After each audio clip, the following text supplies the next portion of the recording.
Aryan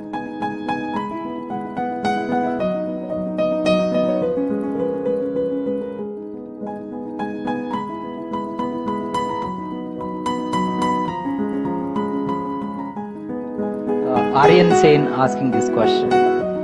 How important is a man's semen for physical, mental and spiritual well-being? Can wasting our semen damage us spiritually?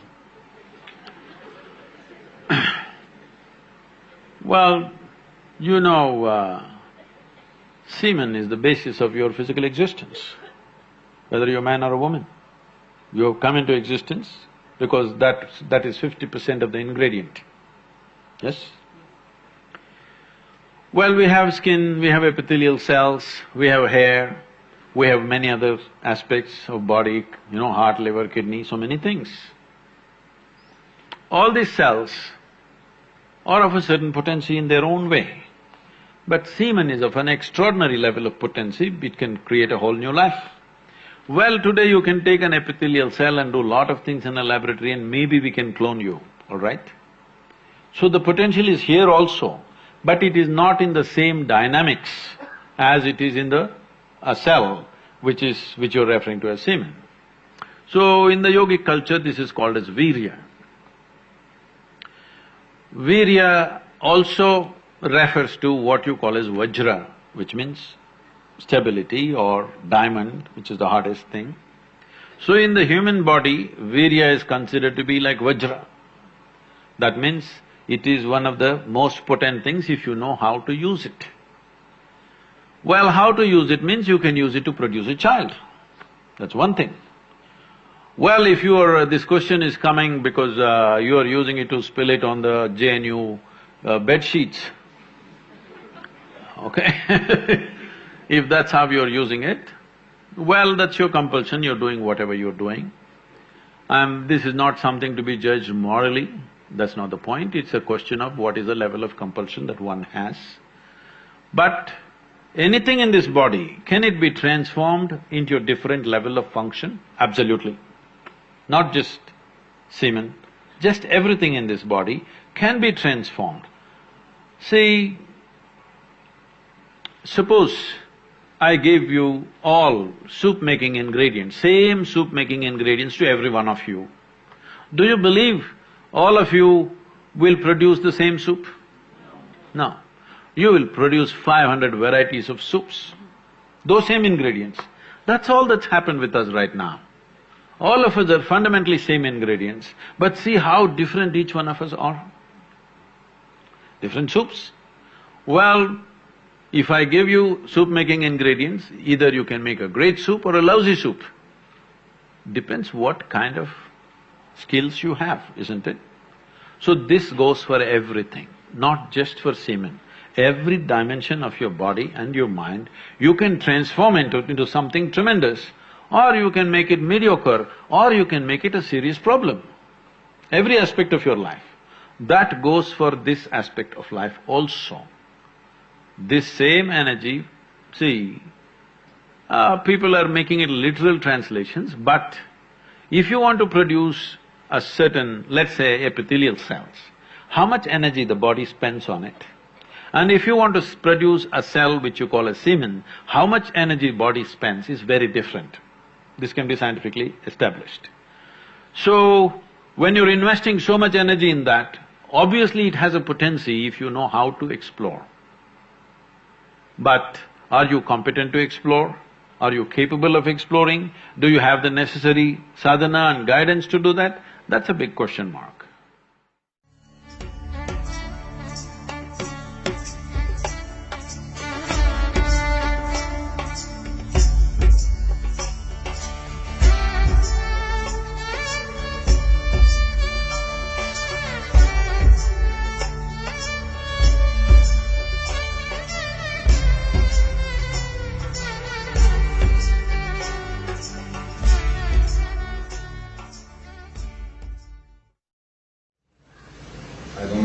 Strange, but I think most people are like that. We spend a lot of our energy in our life thinking about the other sex and sexuality and all that stuff. I would like to hear something about this. Nothing strange about it, it's just that your intelligence has been hijacked by your hormones. It's not you, it is just compulsive behavior, isn't it? When you were a child, it didn't matter what reproductive organs a man or somebody carries, didn't matter to you. The moment the hormones started playing within you, now you can't think of the world beyond that. Your whole intelligence has been completely hijacked by your hormones. And you will see beyond a certain age, when this hormone, the play of hormones goes down, once again it doesn't matter and you look back and see you can't believe you were the one who were doing all that. Body knows only one thing: survival, procreation. It doesn't know anything else, isn't it so? Does your body know anything else? So if you go by the way of the body, some pleasure may come to you, not that it won't, nothing wrong with the body, it's just limited, that's all. Nothing wrong being limited, but it's not the ultimate, that's all. Is it a crime to be limited? It's not a crime, nothing wrong about it, but you will always live an unfulfilled life, that's all. No matter what you have, how much you have, you will still live an unfulfilled life. Now you are thinking about the opposite sex all the time. Let's say tomorrow I'll grant you a boon. All the women in the world are after you. You will see, you will still live an unfulfilled life. Yes? You will still live an unfulfilled life. So definitely it's not going to get you beyond the bar. It will make you maybe a pleasant little bit of pleasure, a little bit of pain will happen. Nothing wrong at all with it. I'm not trying to make it dirty, make it something else. No, it is fine, it's perfectly fine. But you will live within the ambit of the body. If you live within the ambit of the body, body knows only survival and procreation, it doesn't know anything else. And body, every moment of your life, no matter where you think you're going, you think you went up the mountain, you came down the mountain, body doesn't know all that. Body is straight walking to the grave, every moment, nowhere else. Isn't it so? You think you're going to many places. You think I've come to India, I'll go back to Lebanon, I went up the mountain, I came down the mountain. No such thing. Every step, body is only walking straight to the grave, nowhere else but the grave. So, right now, because you're young, because of the play of hormones, you've forgotten that. Slowly, as time passes, it becomes more… it will become more and more apparent that it is walking towards the grave. If all that you have known is just the body, and anyway you're going to lose the whole of it, fear becomes just the way to live. Recently, I don't know, probably you didn't see the news or anything, 4 or 5 days ago, George Best died. You know George Best? You heard of him? He was one of the greatest footballers, he died. He died before the Holiness program? Oh, okay, I'm sorry. He died just before the Holiness program. I was just seeing a little bit of clippings on him. This guy, his name is Best. He was a great footballer, very natural footballer, okay? And he went out, all out to live his life. The way they described him was, every film star, every popular film star or model or something else they said, somebody else, not celebrity.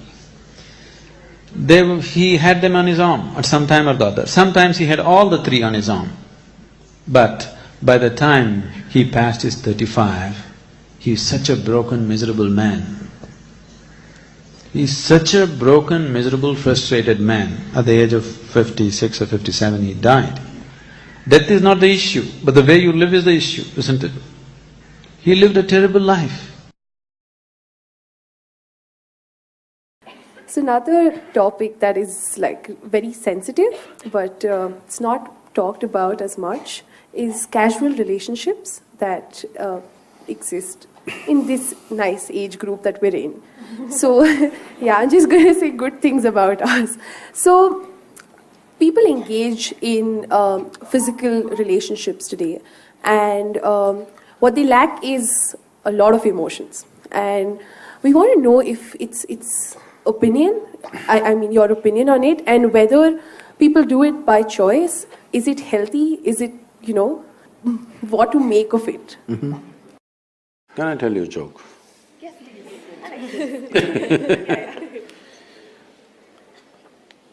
There was one Mrs. Bhatia. No Bhatias? I could change the name. There was one Mrs. Bhatia who was having her 50th wedding anniversary. They had a wedding anniversary, and the next day she filed for divorce. The judge saw the divorce petition. He was also a good family friend. So he called her and he said, "Why you want to divorce your husband? He's such a sweet little thing. Why do you want to divorce him? On what grounds you want to divorce him?"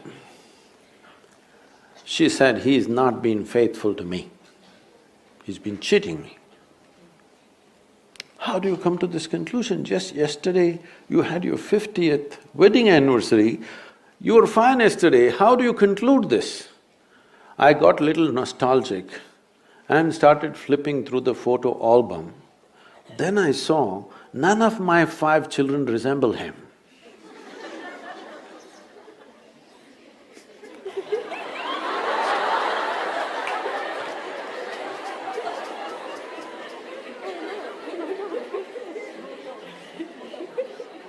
So, right now, do you remember how your great-great-great-great-great-grandmother 10 generations ago looked like?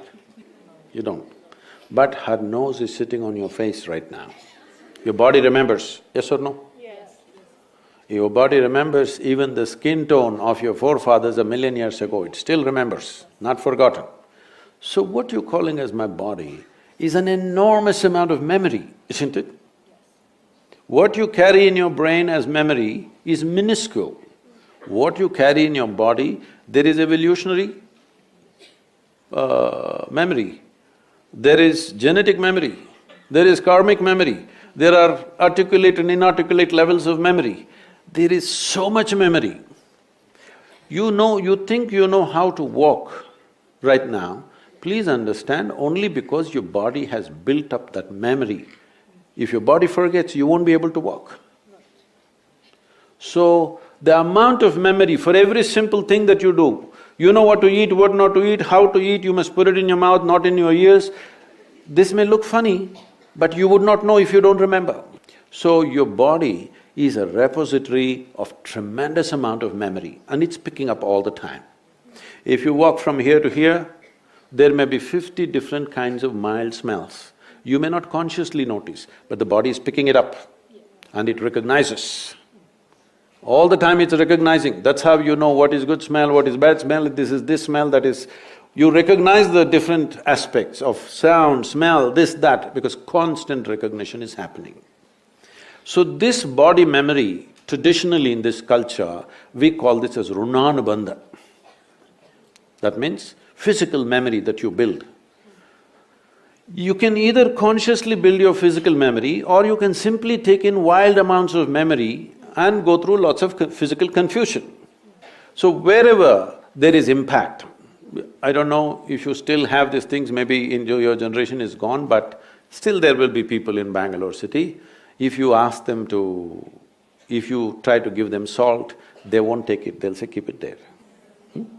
If you try to give them sesame seeds, they will say, please keep it there. Because they have recognized many substances which can easily carry your memory and it will become mine if I take it. So I don't want to take in memory. This is the reason why generally in this culture, touching each other, shaking hands, these things are avoided. We touch our own 2 hands and do namaskaram. because we don't want to go on picking up memory. Because if I as much as touch this memory, it remembers. You try this with 4 of your friends, you touch their hands. Don't try to consciously remember, every day touch their hands, forget about it. Tomorrow, if that person comes and touches you, you know it's this hand, isn't it? So the body remembers, it's not the mind. The physical body remembers, this is called as runanubandha. When there is a sexual interaction, or there is any kind of intimacy which involves thought, emotion and body, the amount of memory that is left in your system is very big. It is from this context, they said, you must keep this as simple as possible. There are other aspects where in certain tantric process and all they're involving, they are preparing themselves for years to distance themselves from the body in such a way that the body doesn't pick up anything from anywhere. This is being done like a sadhana, not as sexual promiscuity.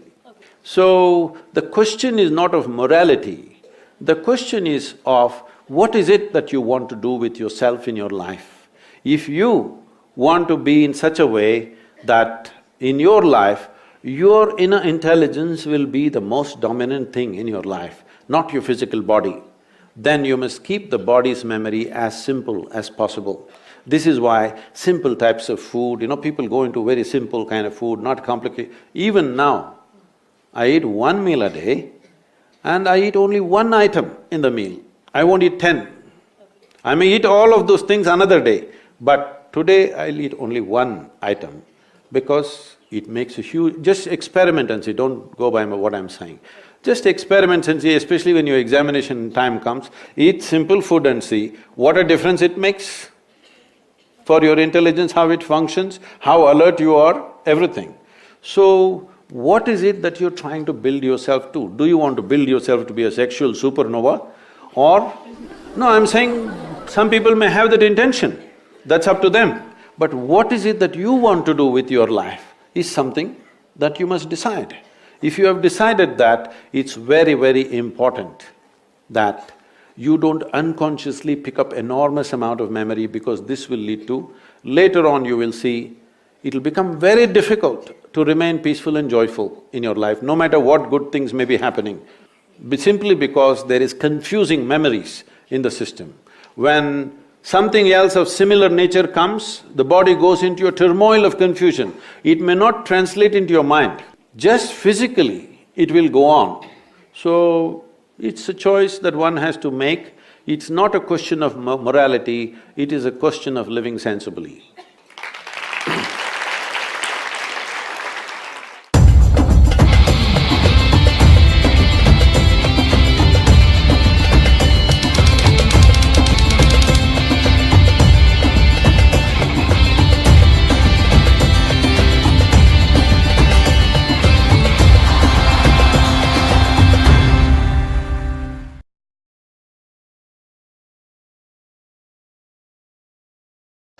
In the question that desire is the source of all misery. Desire is not the source of all misery. Unfulfilled desire is the source of all misery. Isn't it? Isn't it so? Desires fulfilled are the source of your joy. Unfulfilled desires is the source of your misery. Now, what to do with the desire? Shall we kill the desire? I know people have been teaching you such things. You must kill all your desires. Unless you destroy your desires, your misery will not go. These teachings have come to you, isn't it? Now, if you want to destroy all your desires, all you will have is, you will have a great desire to destroy all your desires. And you will remain eternally unfulfilled. I don't want any desires. Is this a desire? Is this a desire or no? Yes. So, if you try to play tricks with this, it's not going to work. Because desire is not desiring for anything in particular. The energy which you call as desire is not different from the energy that you call as life. If you want to move from point A to point B, you need a desire, isn't it? Now, what brought you here today? It is not your bus or car or something else, it is your desire which has brought you here today, isn't it? What is it that will take you home? It is your desire which will take you home. What is it that which will make you eat? It is your desire which will make you eat. So, what you call as desire is not any different from what you call as life. The life is desire. The very basis of your life is desire, isn't it? So if I tell you kill the desire, the only way is to hang yourself. There is really no other way. Now I want to die, that is also a desire, isn't it? Yes or no? So do not deceive yourself with these things. Desire is the very essence of your life. But at the same time, you also know that desire is an unending thing. If you fulfill one, the next one will be ready. If you fulfill that, the next one will be ready. It keeps you on all the time. And obviously some desires will be unfulfilled, and those unfulfilled desires cause much misery to you. If you look at the desire, actually when we started, this is what we were looking at. We just did not use the word desire. There is something within you longing to be little more than what you are right now, isn't it? That is desire. So your desire's ultimate goal is unboundedness, the infinite nature. But because you're unaware, you are giving it an unconscious expression for the longing that is wanting to become unbounded. So you don't have to destroy your desire because you cannot. Can anybody destroy their desire? Is it possible? There is no way, because that's life. It is just that you have to make your desire into your conscious process. Right now it is functioning unconsciously, because right now your desires are not even about you. Please look at this. Right now you're living in Trivandrum or Thiruvananthapuram. Your neighbor has a big car. What is your desire? You want to have 2 cars like that. Now you don't know all these cars, you are living in a remote place and your neighbor has 1 big buffalo. What is your desire? You want to have 2 buffaloes like that. So your desire is just a reaction to the social situations in which you're living, isn't it? This is so because this longing to expand is finding unconscious expression. If you make your process of desiring into your conscious process, then desire is no more a problem. Desire is a wonderful vehicle which will take you places. Even if you want to reach the ultimate, you need a desire, isn't it? Yes or no?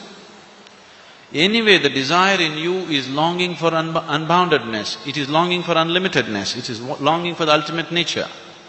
You just have to bring awareness to it. If you bring awareness to your desiring process, it is a wonderful instrument. If it is finding unconscious expression, then it makes you run like madman. All the time it keeps you running endlessly.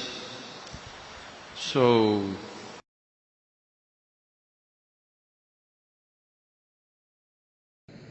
Namaskaram, Sadhguru. I want to know that when a student steps into college, all of a sudden he or she gets access to a huge amount of pornographic material which so far was off limits for him or her.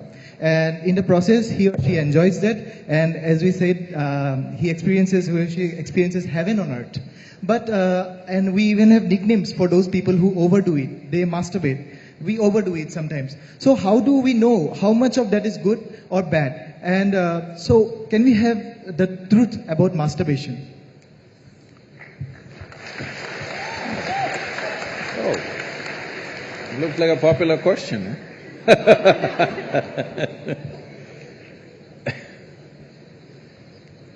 See, we have a biology, we cannot put it under the carpet, it's there. It's best we address it for what it is.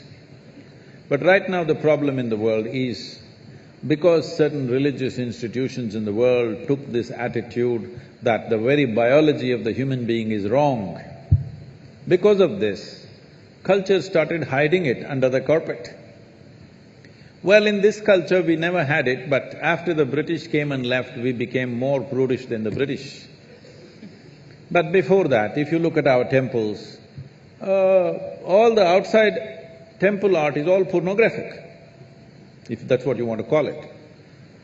But we don't call it pornographic, we are only talking about the various dimensions of human biology. Because we don't see it as wrong, but we see it as the periphery of life. If you stay there only, you will stay on the physical dimension forever, you will not explore anything else. So in the temple, always it's the periphery. You are supposed to look at that and understand it's the periphery of life and try to make an attempt to go deeper, but at the same time not to be in denial of it. Not to glorify it or not to be in denial of it is the most important thing.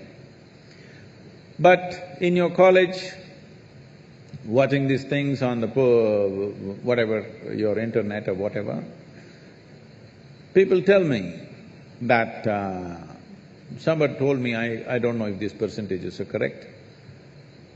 When I was asking, what is the content? I was trying to understand the internet and its content, what is the real content on the internet?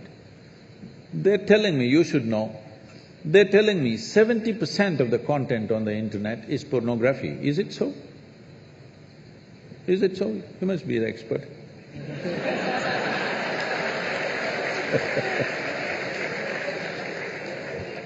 Is somebody doing PhD on it? They told me 70%. I said 70% is unreasonable and sick levels of pornography. If it occupies a small percentage, it's okay. 70% of a technological platform which could do millions of things, unfortunately is pornographic. Just biology of life. It's very unfortunate because once you come as a human being, your biology is not the front end of your life. It is one part of your life. This cerebral capability came so that your intelligence becomes the front end of your life, and if you become conscious, your consciousness becomes the front end of your life. Biology is the front end of a bull. It's okay for him, that's all he knows. But biology should not be the front end of a human life, it is part of our life. We are not denying it. So, at a certain stage in your life, it's like this. A 95-year-old man went for a medical checkup with his doctor. The doctor did a thorough checkup and said, "Hey, old boy, you're doing great for 95, no problem with you." Then the old man asked, "Doctor, but what about my sex life?" Then the doctor looked at him and asked, "Thinking about it or talking about it?"